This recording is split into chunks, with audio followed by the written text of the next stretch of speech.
എല്ലാ അനുഗ്രഹത്തിന്റെയും അടിസ്ഥാനം കുടുംബജീവിതമാണ്. അങ്ങനെയാണെങ്കിൽ ഒരു കുടുംബജീവിതം എങ്ങനെ നയിക്കണം?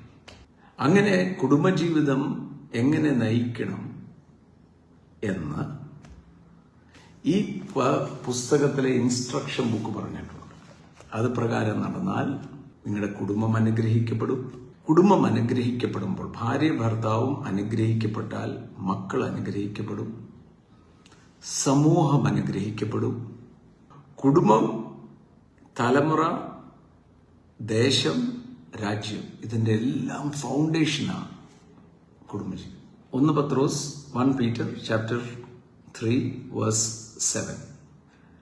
Dwell with them in understanding. അവരെ മനസ്സിലാക്കി അവർക്ക് ബഹുമാനം കൊടുക്കണം. കുടുംബജീവിതത്തിന്റെ അടിസ്ഥാനം 3 കാര്യങ്ങളാണ്. 1, അറിവ്.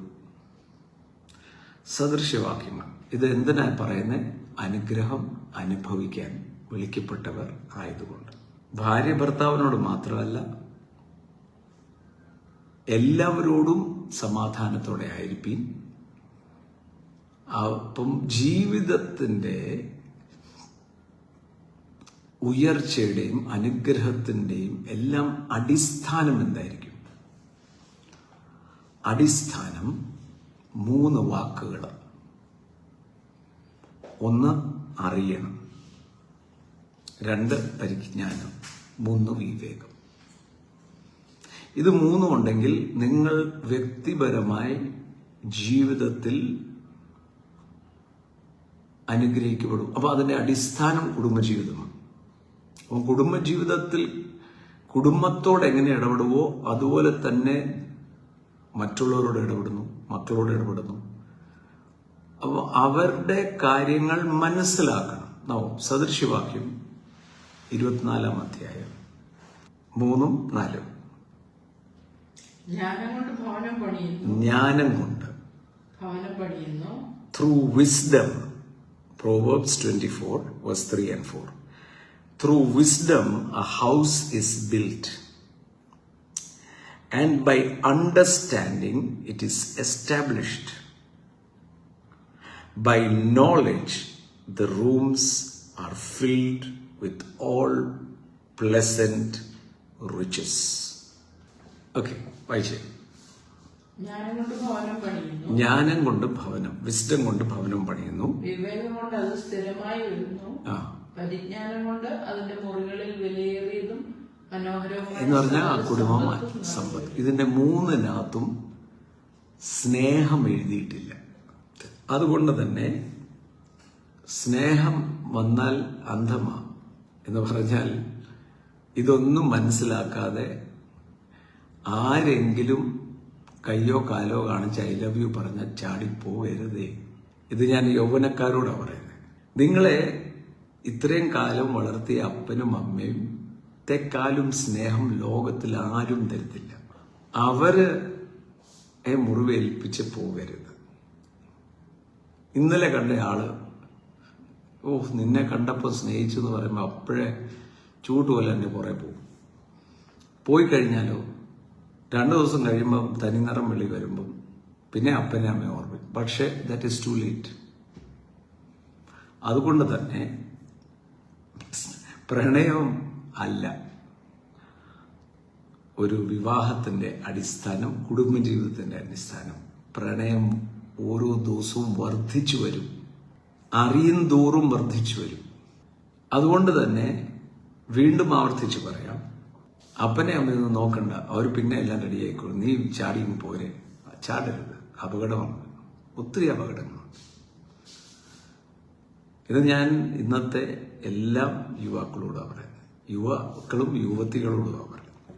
ഇതിന്റെ എല്ലാം അടിസ്ഥാനം വിസ്ഡം, നോളജ് ആൻഡ് അണ്ടർസ്റ്റാൻഡിങ്. അതിനകത്താണ് കുടുംബജീവിതത്തിന്റെ പ്രവേശിക്കാൻ പോകുന്നവർ അറിയേണ്ട 3 കാര്യം. മറ്റൊരു വലിയ, അതിനേക്കാളും വലിയ അപകടകരമായ ഒരു കാര്യമുണ്ട്. ഇപ്പം വിവാഹം കഴിക്കേണ്ടെന്ന് തീരുമാനിക്കുന്നത്, സ്വാതന്ത്ര്യം നഷ്ടപ്പെടുത്താൻ പറ്റത്തില്ല, അതുകൊണ്ട് ഞങ്ങൾ വിവാഹം കഴിക്കുന്നില്ല, വേണേൽ കൂടെ താമസിക്കാൻ, ലിവ് ഇൻ കപ്പിൾസ്. കേൾക്കാൻ നല്ല രസമാണ്, യൗവനത്തിൽ വലിയ സന്തോഷം പോലെ തോന്നും. പക്ഷെ നാൾ പോകുന്തോറും റിഗ്രറ്റ് ചെയ്യുമ്പം ഇറ്റ് ഈസ് ടു ലേറ്റ്. എനിക്ക് നേരിട്ട് അറിയാവുന്ന ഒത്തിരി പേരുണ്ട്. മൂന്നാമത്തെ ഒരു കൂട്ടരുണ്ട്, കല്യാണം കഴിക്കണം, പിള്ളേർ വേണ്ട, അതൊരു വേറെ ഫാഷൻ. പെറ്റ്സ് മതി, പിള്ളേരെ പ്രസവിക്കുക എന്നൊക്കെ പറയുന്നത് മെനക്കേടാണ്. ഈ രണ്ടും മൂന്നിനകത്തും പിശാച്. അതിന്റെ കാരണം, നിങ്ങൾ വർദ്ധിച്ച് ഭൂമിയെ നിറയ്ക്ക് എന്ന് പറയുന്ന അനുഗ്രഹം അബ്രഹാമിനോട് പറയുമ്പോൾ അത് ഇന്നും ബാധകമാണ്. ഒന്ന് വിവാഹം, രണ്ട് വിവാഹം കഴിഞ്ഞ് കുഞ്ഞുങ്ങൾ. അത് രണ്ടും ദൈവഹിതമാണ്, ദൈവം അതിന് കൂട്ടുനിൽക്കും. പക്ഷേ വികാരത്തിലല്ല വിവാഹം നടത്തേണ്ടത്. ഞാൻ പറഞ്ഞല്ലോ, പ്രണയിച്ചു, എനിക്കതിപ്പം മാത്രം മതി, കുഴപ്പമില്ല. വിവാഹം എന്താണെന്ന് മനസ്സിലാക്കണം, അത് പറയാൻ പോകുന്നത്. അതുകൊണ്ടാണ് ഞാൻ പറഞ്ഞത്, നിങ്ങളുടെ പ്രിയപ്പെട്ടവരെ വിളിക്കണം, മാക്സിമം ഇത് ഷെയർ ചെയ്യണം.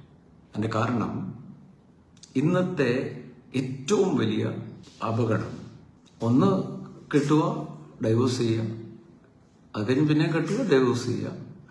അത് അന്ത്യകാലത്തിന്റെ ഒരു ലക്ഷണം കൂടെയാണ്. യേശു പറഞ്ഞത് നോഹയുടെ കാലത്ത് പോലെ ആയിരിക്കും. അവർ വിവാഹത്തിന് കൊടുത്തും വാങ്ങിയും നടന്നു എന്ന് പറഞ്ഞാൽ, നോഹയുടെ കാലത്ത് വഷളത്വം വർദ്ധിച്ചപ്പോഴാണ് ദൈവം നശിപ്പിച്ചത്.